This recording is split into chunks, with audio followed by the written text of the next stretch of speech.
Well, I thought it was a great day. Starting with the alumni game, those guys had a fantastic time. I think 124 guys registered. I don't know if they all played, but they had a wonderful time. It was great for our crowd. We had a wonderful crowd. How many people we have there? 30. We're gonna say 40. It looked like 40 to me, so it was good.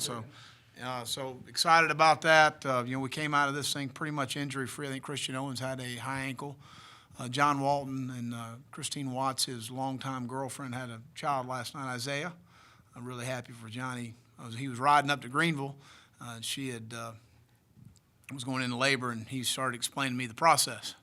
And I said, John, I've got a 14-year-old and a 10-year-old. I kind of understand, man.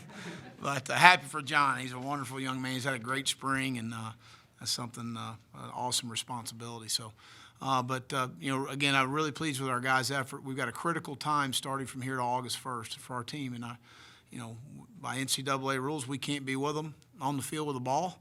Our guys have got to take ownership in that, and you can make a tremendous amount of improvement in your football team offensively and defensively during this time. And I think we have the leadership and the maturity to handle that. A lot of competition, which certainly helps our situation as far as those things are concerned, and I'll open it up for any questions. Will, on offense and early on defense, how much would you say you guys were wide open today? Did you hold anything back, or is this what the kind of things we'll see in the fall? Well, I think we tried to stay away from some of the gap schemes in the run game because that's where you get guys tangled up a little bit. And I wanted to watch the zone scheme. We threw our normal route concepts that we always do. We didn't put anything different on tape that we didn't show at Florida or Auburn on defense, or what we did at Duke or Florida with rope on offense. So. Those are things that we do. That's base things we do out of our four-down package defensively. Base coverages, there were some pressures involved and some overloads, but for the most part, there wasn't a whole lot of scaling back. The biggest thing I wanted to do is because when you get into a spring game situation, you're commingling different groupings and things, and some guys you don't want to get into a situation of not a guy not knowing what to do or how to do it and getting somebody blown up. So. But we did good on good. I think that's the only way you get better. I think you get a very false opinion of yourselves when you go ones versus twos and threes and fours and all that. I just don't understand the rationale behind that. I want to go good on good, and that's what we did. Coach, how would you assess the play of Brandon McElwain, especially getting to see him play with a whole lot of people in the stands? Well, a lot of command, a lot of maturity. Obviously. He's a really good athlete, but I think he throws the ball extremely well. I thought he made a couple really nice throws today. The field out in the first half over on the away sideline was a really nice throw. I thought the decision-making was very good, and the 1-minute drive was impressive. So I think, again, he's continued to improve, from practice one till now, and we've got to make some tremendous strides in the offseason.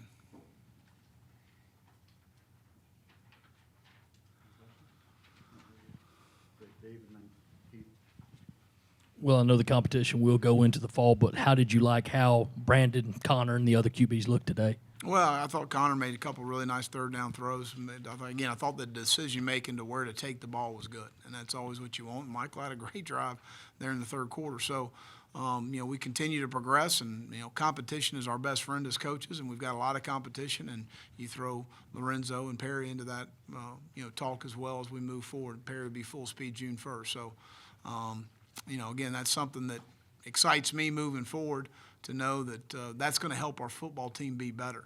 And I think we've got enough savvy and leadership in that group to really do a good job in the offseason with our team. Coach, you had an interesting viewpoint all game behind the quarterback. Can you just talk about you being on the field and the coaches being on the sidelines, that kind of thing? Well, I think it's good from the game day operation to work with the coaches. In two other scrimmages, we had the guys that are going to be in the press box were in the press box, so we had full game day operation as far as those things are concerned. I just like from number one, to see the quarterbacks how he handles things. His how he's going to handle things, the communication up front on offense, and then to be able to see where defensive players' eyes are. Our eye control has been an issue at times through the spring, but I want to see where their eyes are and what they're seeing. But, biggest thing to me is body language out there and how guys are responding to adversity. And I think it's important to be on the field and be able to see some of those things and address them moving forward. Coach, what would you say is the biggest concern you have still coming out of spring, or concerns, plural? Well, I think And is there it's- anything you feel you resolved? Every team in the country has concerns. So ours are number one. We need to find a quarterback, and I think we have viable candidates in play.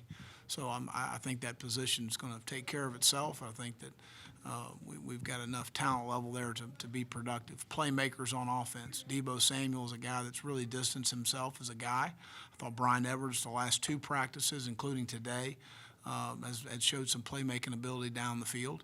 Hayden Hurst and Casey Crosby, I think, provide us some things. But we need to have more. We don't have much depth as far as playmakers are concerned.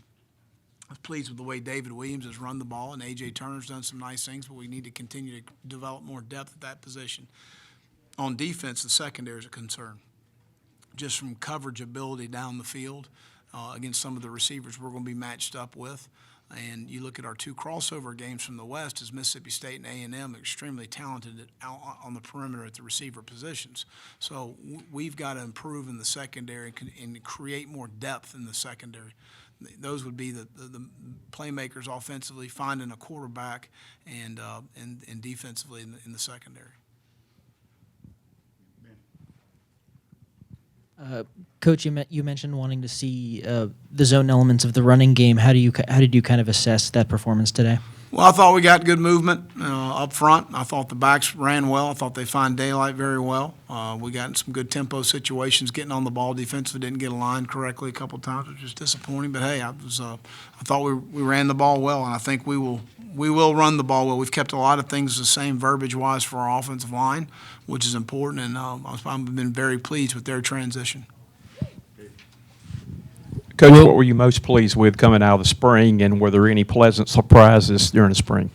Well, I think that from a young player standpoint, always difficult to come in mid-year, but it's no question, in my opinion, it's the best thing for the student athlete to come in mid-year. But Brian Edwards, the end of spring, really took some steps forward. Kier Thomas did some really nice things for us. Late in spring, his improvement from 1 to now has been tremendous. Brandon McElwain, obviously, for a young player. Those 3 young players have really done a nice job. Continuing to feel comfortable in the offensive line. I thought Mason Zandy had a very good spring. Corey Helms and Allen Knott inside. The development of DJ Park to continue to come on to be at the right tackle position. He and Blake will continue that competition moving forward. And Donnell Staniel made a lot of improvements as well. I thought up front, we really played blocks much better from practice 1 to now. Abu Lamon's a guy that's, I don't know how much he's played before, not a lot, but he's played blocks well. Kelsey Griffin has done a nice job. Taylor Stallworth has done a nice job. Kobe Smith, for a young player, is another guy that I'd like to recognize that really has made some strides, and he'll help us next year. Ulrich Jones, Quay Lewis had a great spring. Again, just playing blocks up front the way we want to play, I thought we made tremendous strides up front. I feel very good about our linebacking situation. We got to continue to develop depth there, but I think those guys, Bryson Allen Williams has been a guy that can rush the passer and play stack back or off the ball. So he's a guy that gives you a lot as far as the player is concerned.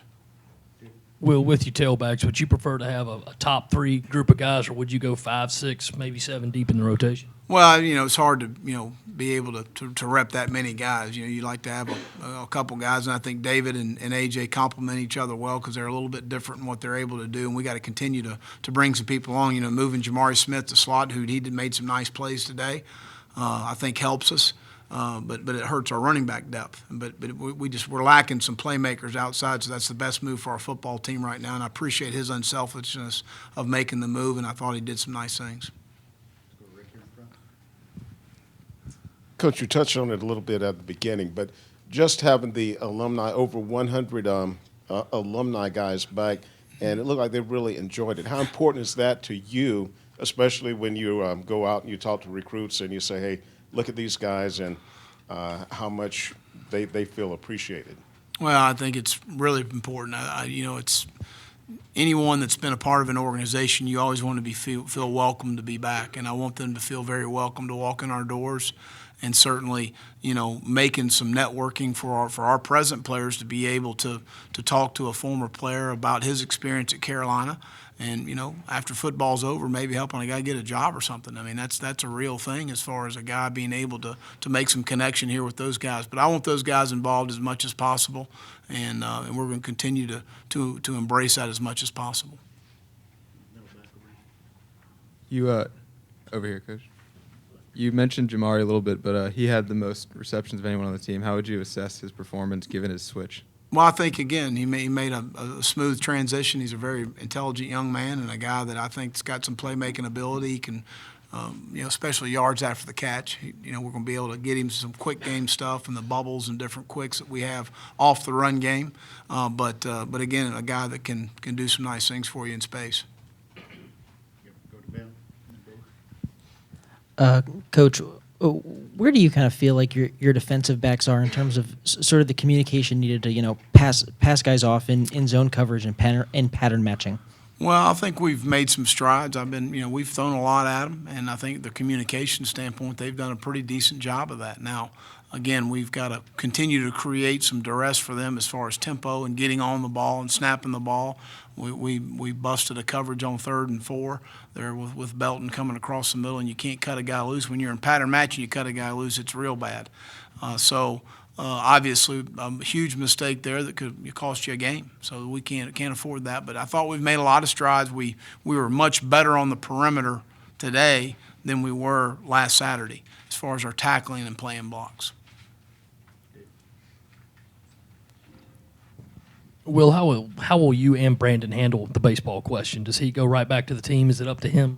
Yeah, I mean, it's something that he expressed to me in the recruiting process, and that's what he wanted to do. And so I don't know if he's playing today, but I hadn't talked to him about that. But I fully expect him to. Knowing him, he'll be in the dugout tonight or this afternoon, and then and be there again Sunday, and we'll tackle the situation moving forward. But Chad and I are on the same page about what we want to do, and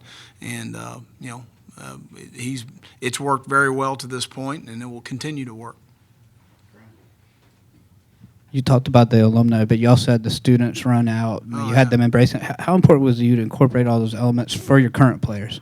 Well, again, and our student body is fantastic, and get on campus this Monday and really enjoy that part of it. And being a college coach, that keeps you young. I mean, to be a part of that vibrant atmosphere and the student involvement. So I think it's really important to embrace that. We're certainly want to bring the academic and the athletic world together here. I think that's really important. Some college campuses is not looked upon that way, and that's really important to me. We really appreciate them and their support. How about our guest coaches? Can y'all complain about them a little bit? I coached the Blacks, so I'm feeling pretty good. Ah, here we go. Were you on the defense or offensive sideline? You were. What happened? What coach? What happened to those sacks that we gave up there? What are you teaching the offensive linemen? I mean, do we ever teach them to kick set back? Right. I was going to ask some good questions, but I forgot them all. I do that all the time. Yeah, you got your sources, though. Thank y'all so much.